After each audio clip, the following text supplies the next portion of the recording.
So, welcome to the second talk in this series of 5 talks about emergence as a reference to healing. In the previous month we talked a lot about wounds, and we began with the event, or we included the event where I discovered that startles were the provocateur, the necessary ingredient in getting wounded, and what that wound was, not the symptoms itself, but the fact that reliving a 3 to 5 second pattern of experience caused sudden onset blankness, in which case you felt certain that you're reliving that event, but you can't see it no matter what is in front of you. You feel certain even though you can't see it. You can picture. In the previous talk to this one, the first talk in this series, we spoke about the event that occurred a month later in September 1996 in the coffee shop, wherein I realized that rage that I had inside me was stemming from developmentally. I was 2.5 years old. I was thirsty. I was asking my mother for a glass of water, drink of water, and she said, "You'll have to wait." And the word "wait" was the final ingredient in that 3 to 5 second pattern that set off the rage that 2-year-olds feel when they don't get what they want.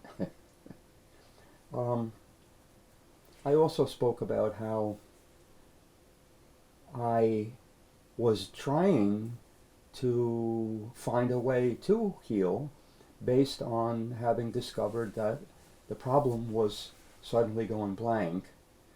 But I don't think that I mentioned, I did when I originally spoke about that event about discovering startles.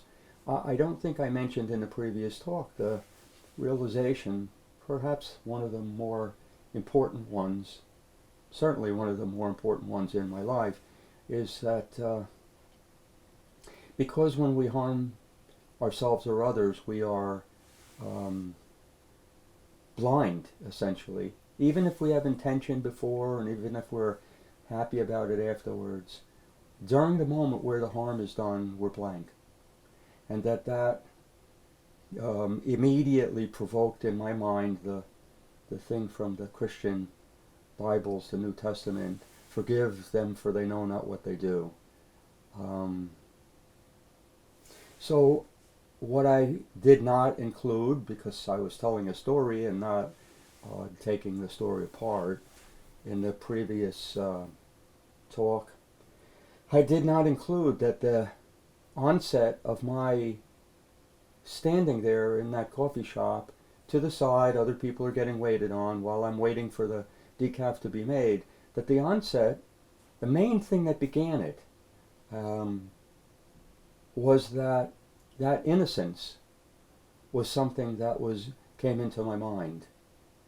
On the one hand, I have this anger, and I am blaming what I'm feeling on the young man that's behind the counter for not having decaf when the great me walked into the coffee shop that morning. Didn't he know how important I am? And I'm late. Of course, I then carried over from that discovery about startles that this young man was also innocent. Now, when I talked about it, I talked about it as I experienced it at the time in September 1996. But over the next few years, I naively believed that I was going to be able to teach people who were interested, but certainly therapists, what I had discovered. And I thought, oh my, this will change the world. Well, mostly it changed my world, because I realized that in a way that I had no understanding of until very recently, I failed to teach anybody they could see that something was amazing was happening, because I had learned to be able to do what I said at the end of the last talk, which is to deliberately induce emergences. Now, that doesn't mean cause and effect, but what it does mean is up the odds significantly in such a way that I not only knew the path to doing it, but I also had the measure, the scientific measure, for when it and whether it had happened. Okay, setting these things aside, in this period of, I don't know, roughly 4 years, from that summer to the summer in 2000, I began to write about this. I began to learn to program websites. I put up the Emergent site, a form of which still exists today. Many of the things from all those early times, writings, articles that were, by today, are missing a lot of the nuances, some with slightly changed terms. I have left them up. And I think that's important, because like all things that grow, emergence, our study of it, the implications, what we can do with it, practical uses, all of these things are constantly being enriched, because we practice, and then the practice reveals some things we get surprised by. That's the nature of what we do. We get surprised by the things that our clients or our students get surprised by. We also get surprised by those. The surprise is a mutual experience in emergence, and so we constantly gain more nuances. This has been happening since that summer in 1996. So during the next 4 years, I attempted to understand somewhat scientifically, somewhat more seeing the nature of how does this happen? How does this happen? And now what guided me was that first experience in the coffee shop, where I had an emergence, and I deliberately, now within reason, because I didn't understand the theory I understand today, but I chose to do a sequence of things which then led to a scene emerging, and it led to my seeing the innocence, the true innocence of this boy behind the counter, and then ultimately within a few days it led to my hearing the good that had been said to me each and every time, but that I had not been hearing because the startle caused my mind to go blank. So when they were saying, "I'll make you a fresh pot," well, I hadn't heard that until that Monday morning, a week later, after I had had the emergence, the preceding Friday morning, and I was yet again surprised. When I described it in that story, as I said, I was describing it as I remembered it and so on. But during this period after that, I began to draw. Now, I've said this repeatedly. I make my discoveries first by drawing, refining the drawings, and then I learn as I refine the drawings and refine the labels and so on. But the drawing itself is the start of the discovery, because what I'm doing is I am using my intuition. I'm using my I don't know, I don't want to call it artistic, because not really a trained artist or anything, but I'm using my sense of art, primitive art, a childlike sense of art, to draw color-shaped lines on pages. And I saw that in this event at the coffee shop that I had gone through this sequence of questions to myself several times, and then a scene emerged. Now, in this 4-year period after that, I made the drawing that you're going to see in a minute, which was my attempt to document the process. And I called it Doing Cycles of Three. I had no name for it that day in the coffee shop. And I began to use it to change myself. So I was deliberately inducing emergences in myself. And each of them was quite difficult because I had ingested so much of and assumed were true, so many ideas like that we do things for reasons.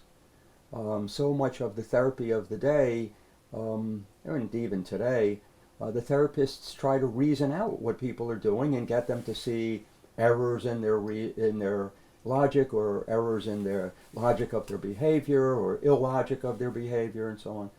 And none of that heals. None. Does it help? Um, it gives false hope. But that hope may get the person to have some emergence because they're in the right place at the right time.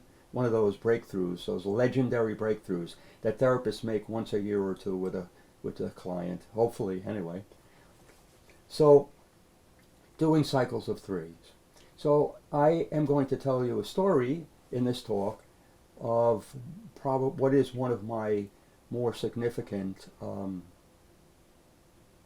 emergences, and it is the emergence that I had from a profound level of feeling abandonment, and it had been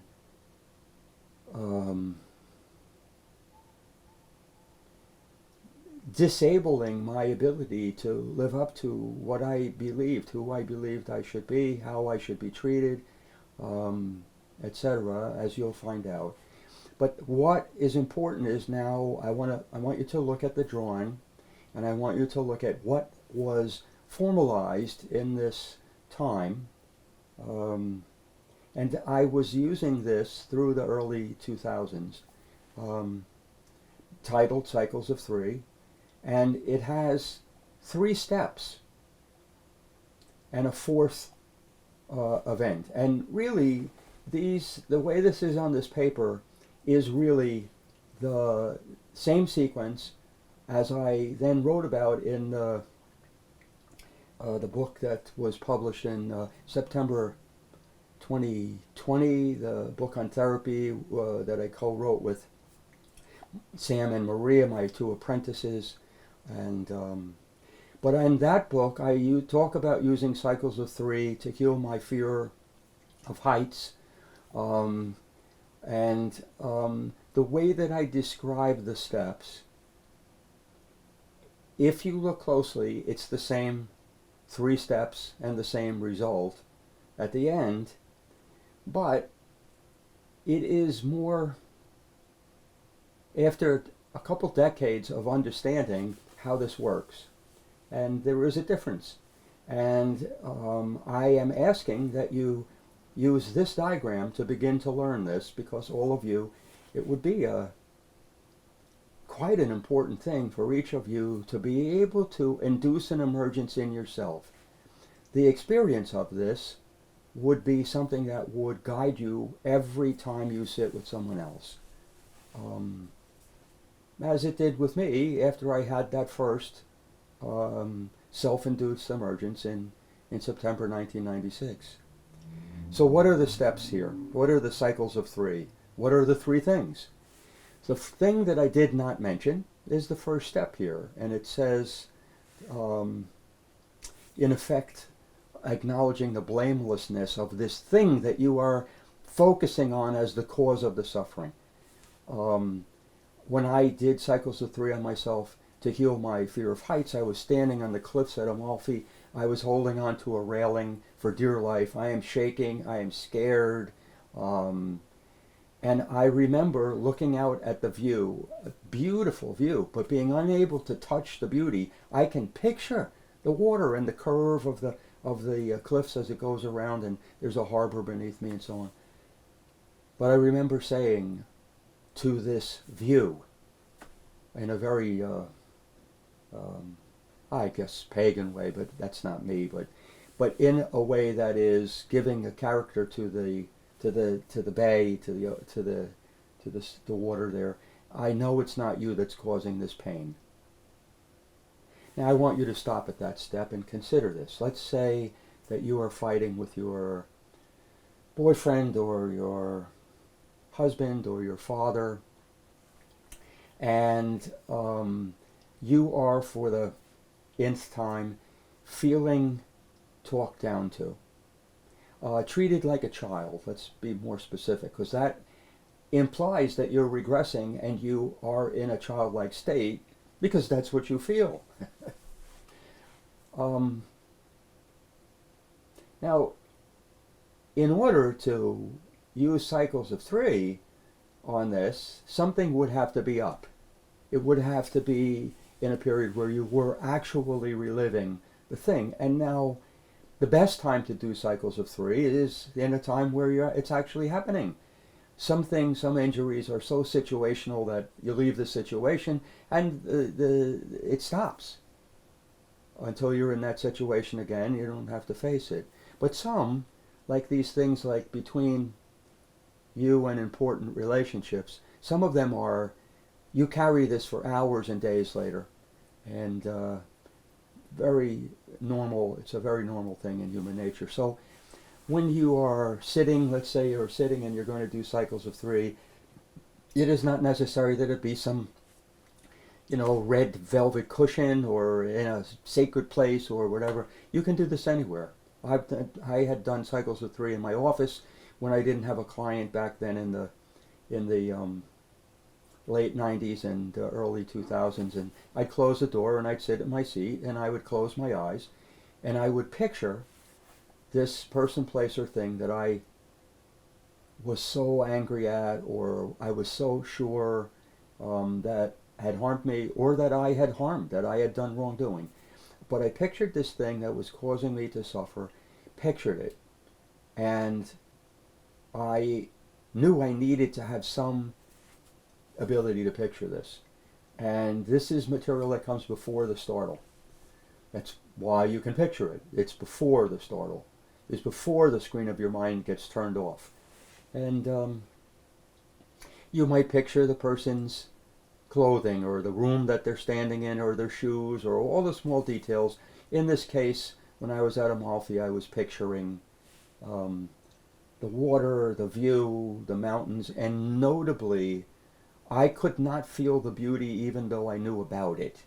I knew it was beautiful, but I could not feel any of that feeling of beauty. And I was saying, I know it's not you that's causing this pain. Now consider what effort it takes, this idea of blamelessness. And it need not be perfect. It just needs to be a moment where you acknowledge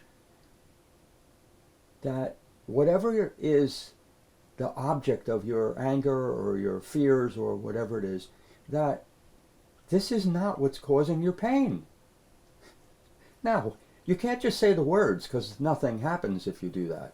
You have to allow for the possibility that what you're saying is actually true. Right. This is really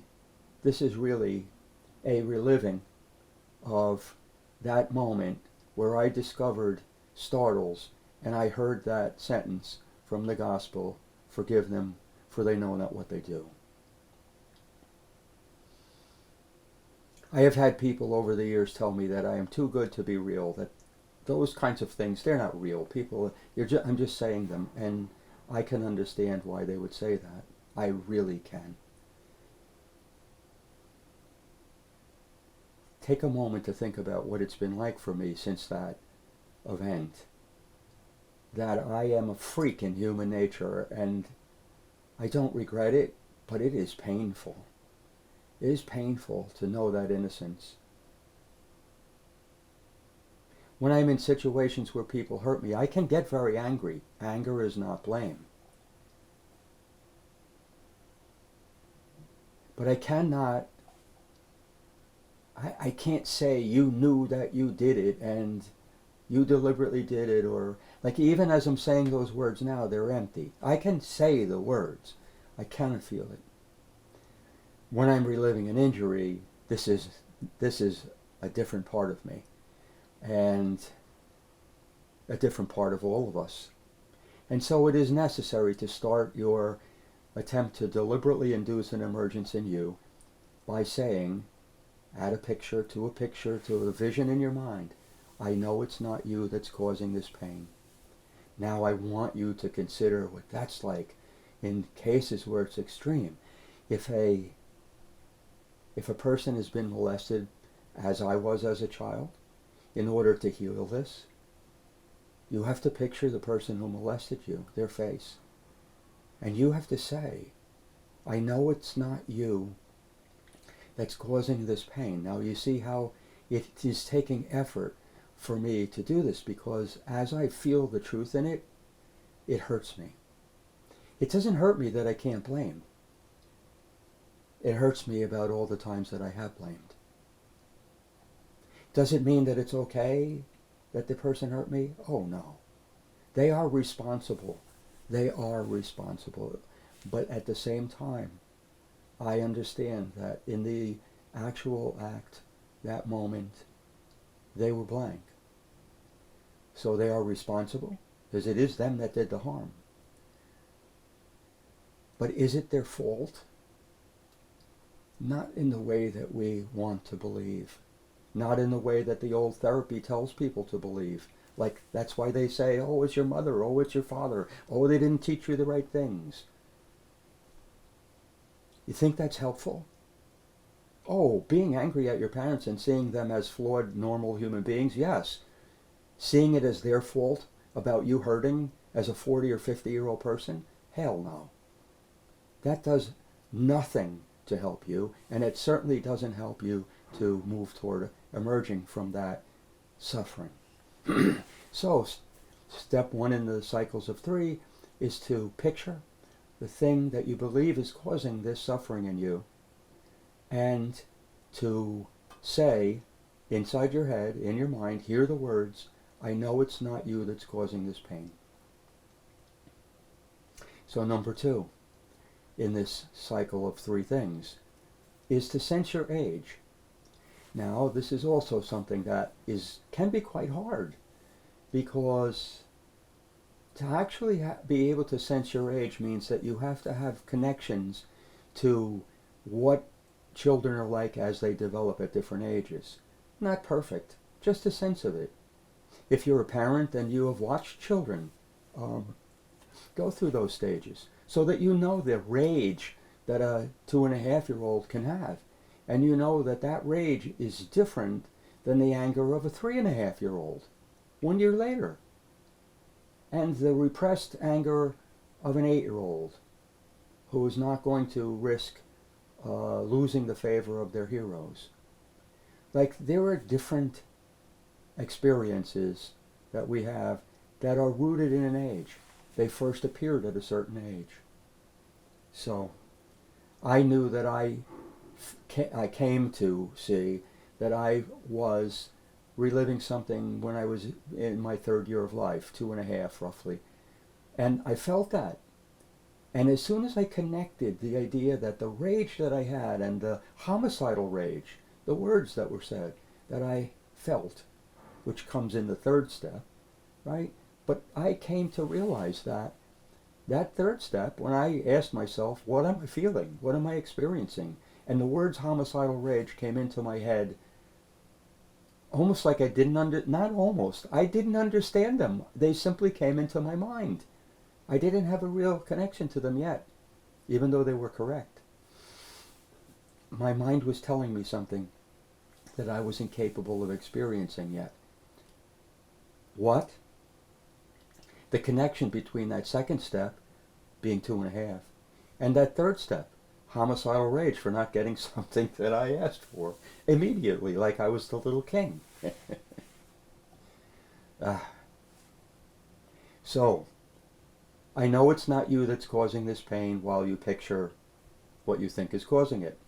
And you're allowing for the possibility. You're not having to feel certain and completely have no feelings. You don't want to do that. But you simply want to allow for the possibility that what you're feeling is coming from someplace else. And you want to do that personally, humanly, best you can. Then you ask yourself, what age does it feel like? What does this remind me of, age-wise? What is this like? And you need a number. It can't just be when I was a child. It has to be a number, a factual number. And it can be that you first see it as an age that's older than the place where you ultimately land. That's what happened in the story I told you. And then, as you go through the cycle again, it refines and you move backwards and you're regressing in time to an earlier point, and you land on something, and it feels like the landing point. In my story, I moved back to 2.5 the second time I did the second cycle, and then the third cycle I was at the same place, and that was helpful because I could see, yes, that's where I'm landing.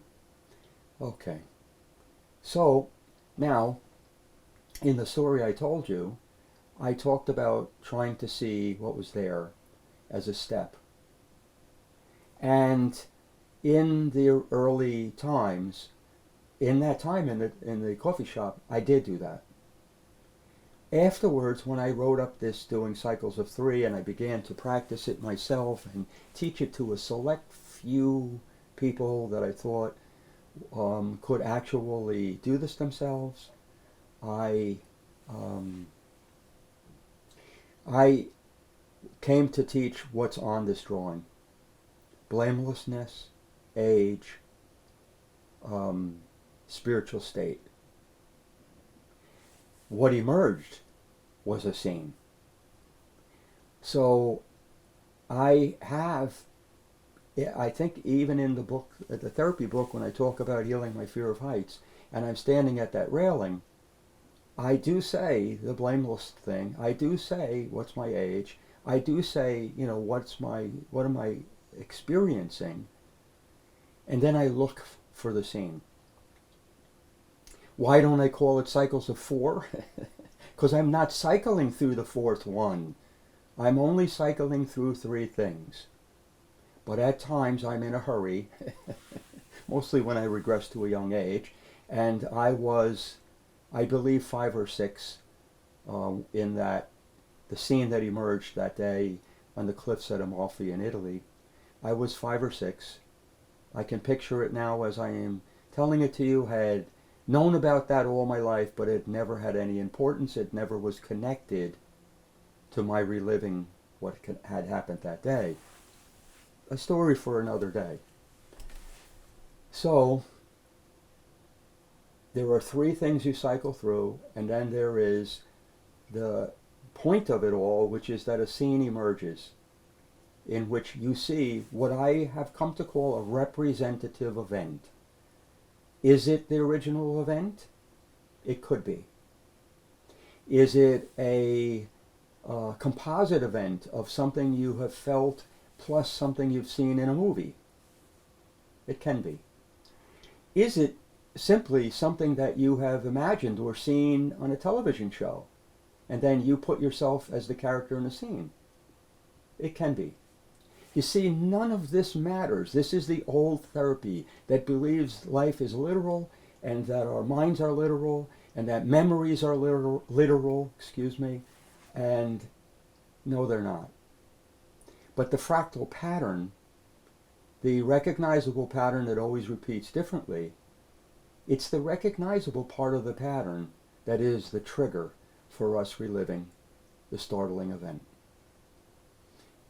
And there are many nuances to this, meaning that in the story about the Dunkin' Donuts, I was reliving the fear of, I was experiencing the fear that I might die from having a heart attack, because this is what my stupid doctor at the time said. I have a wonderful doctor now. But this was something that I had for, 15 years. I went to this man because I thought he was smarter than me, and I don't know, whatever. You hear how I can't even describe it. I'm losing my words. I wish that I hadn't. But here I was, and I'm experiencing a fear about dying, and as if getting that coffee was a life and death experience. And now look at how a 2.5-year-old experiences everything they need right in that moment that they might not get as a life and death experience. So there is one of the patterns. I was responding to this experience in the coffee shop, not with fear as much as I was responding to it with homicidal rage. And everything that a 2.5-year-old asks for and gets told they'll have to wait, it risks raising that homicidal rage. This is a very common kind of an experience at that age. William Blake, the poet, I remember reading a book that someone gave me, and he said, you know, this poet has a lot in common with you and the thing that you're teaching about emergence. And this is in the late 90s. This is very early on. This was such a gift. And I read in that book, for the first time anywhere, that Blake said that young children are seen as innocent in the sense of that they don't have any extreme emotions, that they're kind of, all kind. And Blake said, no, they're not. Children can have homicidal rage. I can tell you that when I relived being 2.5, I can say for sure that I had homicidal rage, and I was not my age. I was not at all. But this rage at my doctor for telling me this frightening thing, telling me something. I wanted hope from him. That's what people want from doctors. Hope, directions, assistance, counsel, medicine. And what I got was a very cold-hearted delivery of, if you don't do this, you're going to die. Now, you see the laugh is involuntary because this shows emergence. I have healed things about that doctor. But I'm saying the things that are in common. So homicidal rage at the doctor for telling me that, and homicidal rage at my mother for telling me you'll have to wait. Then there is the word wait. Have to wait. This phrase was the final straw in my being startled at 2.5 years old, and this was the last thing that I could consciously witness in the coffee shop those 3 times until on that Friday morning I did Cycles of Three on myself. Each time I couldn't hear what was being said until I healed on the Friday, and then the next Monday morning I hear, I'll make you a fresh pot. That I was getting fresh coffee each and every time. The startle divides the experience of a wound into the 3 to 5 second pattern of experience, and the pattern can be behind all manner of seemingly dissimilar things. It is in this statement, right? The idea that my doctor told me that I would die if I didn't stop drinking caffeinated coffee, and the idea that my mother said I couldn't have, you'll have to wait for the drink of water. Okay, so homicidal rage in both cases, but also there's a dissimilarity there. And the surface, they don't even seem to be the same. But the same experience, the same pattern of experience occurred in both cases. The same pattern of experience. Then there's the obvious. The obvious thing is, in both cases, I am asking for a drink and I can't get my own drink. Not in the Dunkin' Donuts, and not when I was 2.5. So there's another piece of the 3 to 5 seconds of experience, the script of this injury. Right. So now I am going to tell you an example, and probably the most difficult of all the examples that I could tell you about doing Cycles of Three. In fact, this probably embedded the importance of this in me, but it also led to my being rather cautious about teaching this to anybody else. It hurt so much, as you'll see. Okay, so it is the early 2000s. Maybe it's 10 years after I have made my initial 2 discoveries, and I have written a lot about healing and emergence and what it really is and how the old therapy is different and so on, and basically have had almost no one see any point to it. Even today, I am a pretty much completely unknown human being, except to the people that I are close to me, and to them, I guess I'm famous. They tell me that. I don't. That's kind of a uncomfortable thing to hear, but in the early 2000s, I I was in the last of a series of relationships with a woman that I had fallen in love with, and um, I thought that I would get married to this person, and as is typical in Italian culture, at some point a year into the relationship, I took this woman home with me to South Carolina to meet my family. This is not something I did lightly. Um, Looking back, she was probably one of the cruelest human beings I have ever known, and I endured all this cruelty, and you're not seeing me blame her. Please realize that. I'm simply stating that she was very cruel to me, and she was just the last in a line of very, very cruel women that I fell in love with. Now, the point of the story is, why couldn't I leave then? If I'm saying this, and if I am working on myself, and if I am uh, oh, a fairly accomplished practitioner of, for a layperson, of Buddhist meditation, and I have, well over a decade of sobriety in AA, and years of therapy and so on, why couldn't I leave? I can tell you that I felt horrible shame each time that the person hurt me. That's the thing I felt the most. Not so much anger at them. I felt ashamed, embarrassed, humiliated, confused. Why would I simply let it go? An hour later, a day later, sometimes minutes later. So this had been confusing me for a long time. In this era, I was going through all manner of attempts to try and understand this, and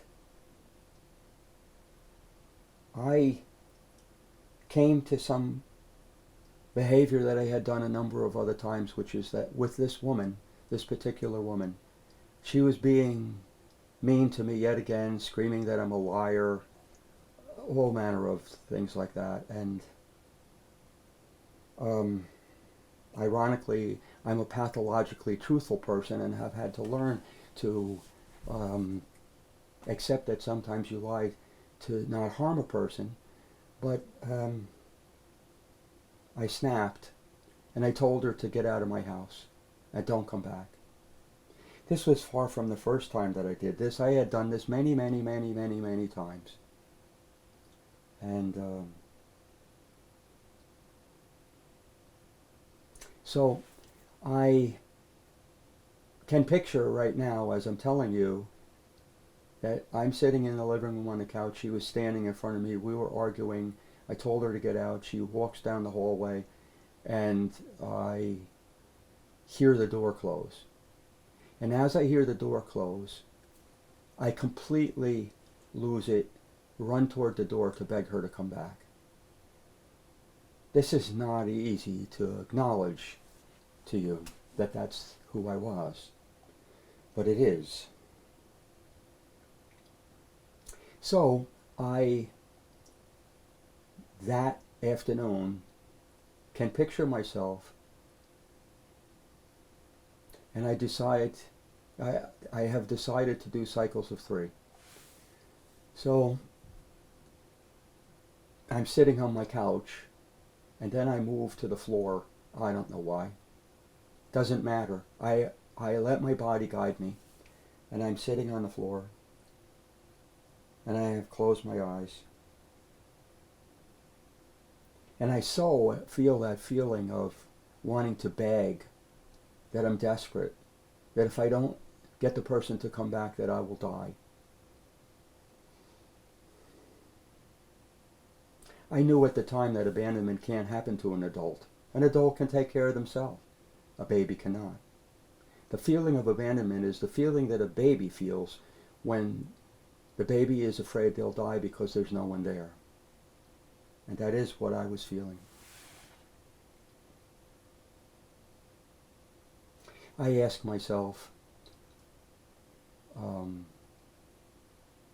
do I really want to do this? I know it was such a struggle. But I started, and I pictured her. I can picture her brown eyes right now. And with everything in me, I said, in my mind, in a way my mind could hear, I know it's not you that's causing this pain. When I said it, I can recall realizing that what I had just said was true. I began to feel ambivalent about my feelings. Was my fear warranted? Should I be angry? But I did not stop, and I asked myself my age. And I felt like I was 12, 11 or 12. And then I went on to what I was feeling. And no words came to me. This is significant. We'll talk about it in a minute, in a while. No words came to me, but I felt something that was so large that there were no words. Painfully large. Then I went back and I pictured her face again, and I said in my mind, I know it's not you that's causing this pain. How old do I feel? And I felt very young before I could have a number, but unclear. What am I feeling? Oh, I am terrified, but there are no words. I'm saying terrified now only in hindsight. I had no idea what I felt. But it was the worst thing, the worst fear I have ever felt in my entire life. I went through it a third time. I know it's not you that's causing this pain. How old do I feel? Somehow, a scene flashed in my mind.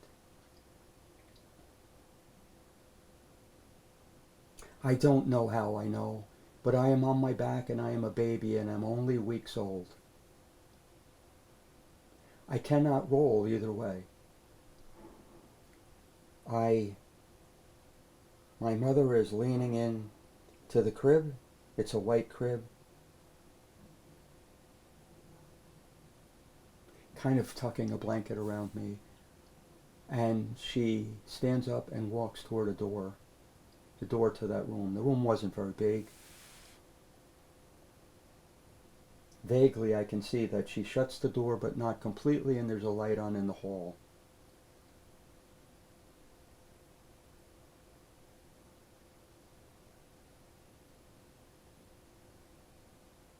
I'm controlling myself right now because I could sob. Because what comes next is largely why the older age was there. Because it was connected to another scene. My mind gave up the scene to tell me what it felt like. Because I had no words. I had no way to understand. It's a fall day, and I am about 10 years old, and my mother's told me to go outside and play, which she often did. What that meant is go out by myself and try and find some way to occupy myself. I was a very much a loner as a kid, and I came out in my backyard. Behind the house probably was 150 feet back, bordered on the woods at the end, and these long lots with grass. And I heard the door open at the house to my left, the house down the hill a little bit from me, and I saw in the backyard, toward the back end of the yard, a rabbit, and the rabbit was eating whatever was in the lawn, unaware that a dachshund had just been had just come out of the house. Now I watched as the dachshund ran across the lawn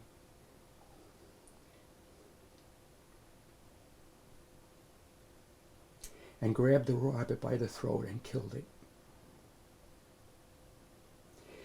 As I watched, I heard the rabbit make a sound as it died.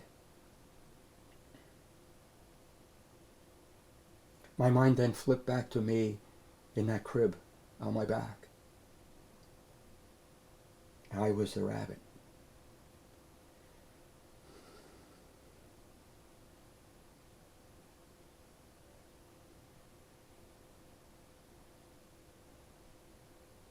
So, why am I not laughing now, and what happened?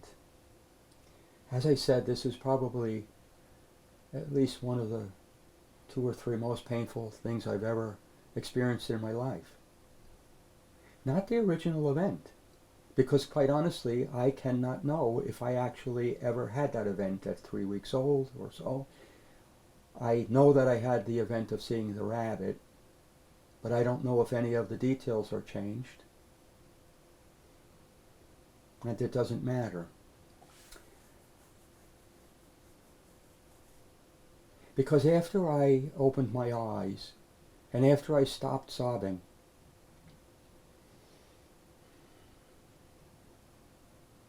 my mind flooded with images of women that I had relationships with where I got angry and told them to leave, and they walked to a door and left. And I put together that scene where my mother walks out the door, leaves the door half open, and me catching that person that I mentioned as she's out the door and her hand is on the knob and it still has a little opening and she pulls the door shut.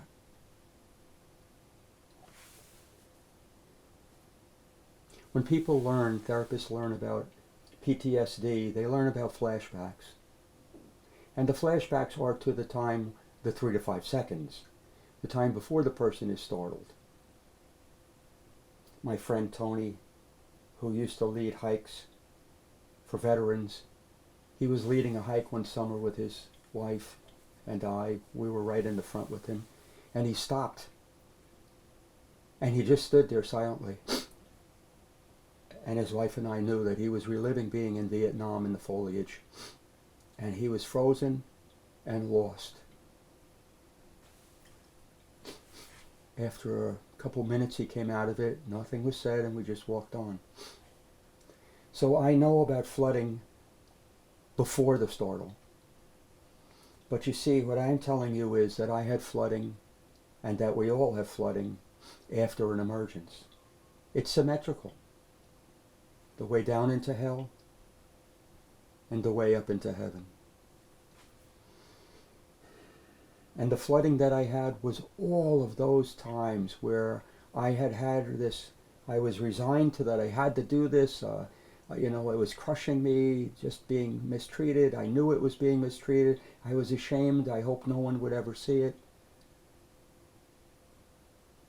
And then I saw in that moment that it was the person getting up, leaving me, and going and opening a door and closing it behind them. That's what had been holding me prisoner for all of the times that I had fallen in love, which were a lot.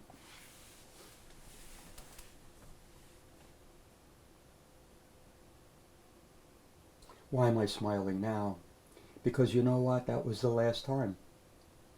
And this is what's important about doing Cycles of Three, but emergence in general. Real healing is permanent. Real healing never requires the same level of willpower that you needed to do before to just hold your stuff together. Sometimes it requires some level of willpower, but the truth is that willpower is an important part of human nature. What does it tell us? Willpower is opposing your nature in order to not do something that you are feeling compelled to do. In the coffee shop, I felt compelled to leap over the counter and hurt the kid. I used willpower to stay on my side of the counter. I used willpower to stand there to the side and do Cycles of Three for the first time. Didn't have a name. It was just coming to me as I did it, and it was so important. In the day that I just described, I didn't want to face that pain. I wanted to get her back. In my mind, I just was mean to myself and said, what, so you could get more abuse?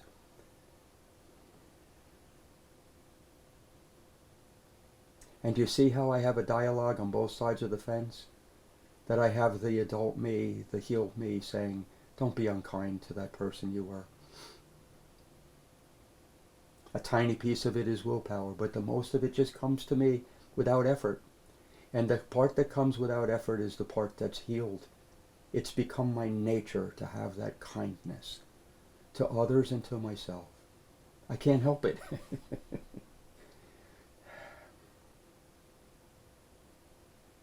This has been another long talk, and I know that probably most of you get lost many times in these talks. Some perhaps because it's so emotional, some because it doesn't feel real. You're going blank and it feels like my emotion is false. Or maybe this time some of you are feeling that same thing that I had, which is that you've stayed in a relationship far beyond the point where you should have, a job, a girlfriend, a husband, a best friend, and you didn't understand why. Am I saying that this is why? Well, I'm saying that some type of event like this is why.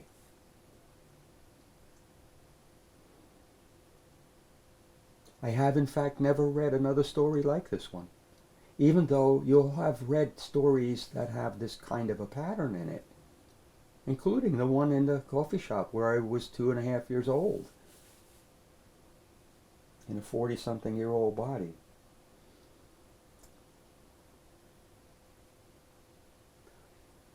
Add to everything I'm saying how wounds aren't just one event. And I'm not going into this now. I barely went into it in the therapy book 2 years ago, but the idea that toward the end of that book I discovered that wounds exist in chains. That a wound makes you vulnerable to another wound that gets added onto or attached to the first one. And in this story I'm telling you that kind of thing. The injury that I got from seeing the dog kill the rabbit and hearing that sound, specifically the sound. It's like a scream in silence. I don't have the words for it.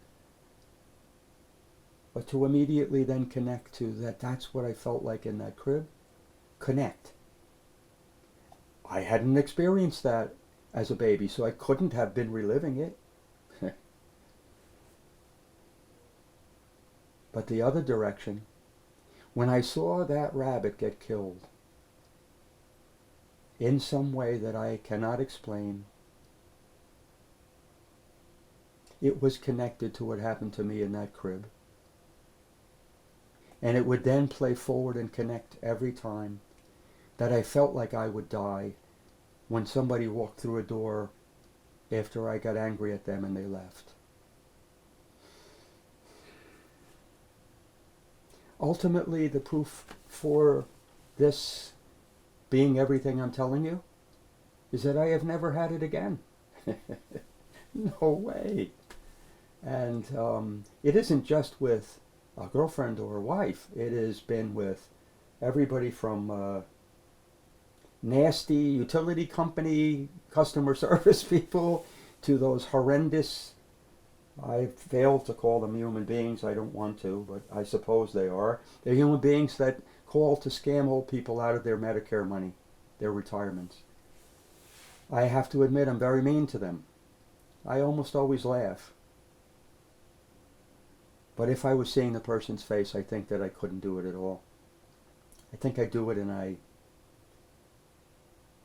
just push myself until I go blank. That is a strange thing to say. But the point I'm trying to make is emergence doesn't make you into a perfect person. Hardly.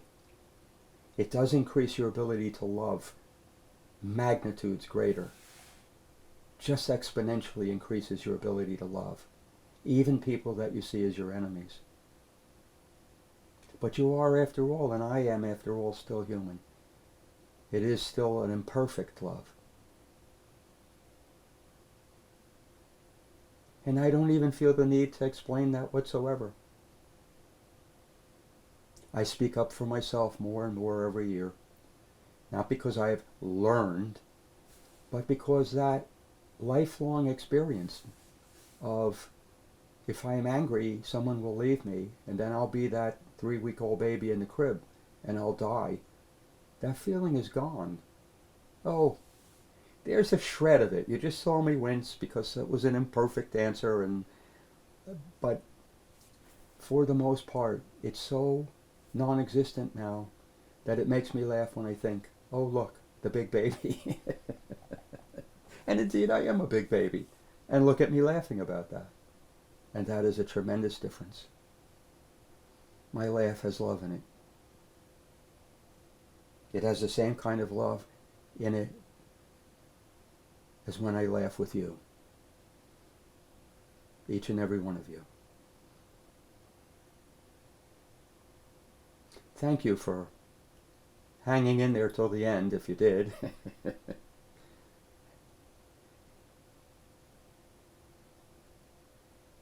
I wish you well.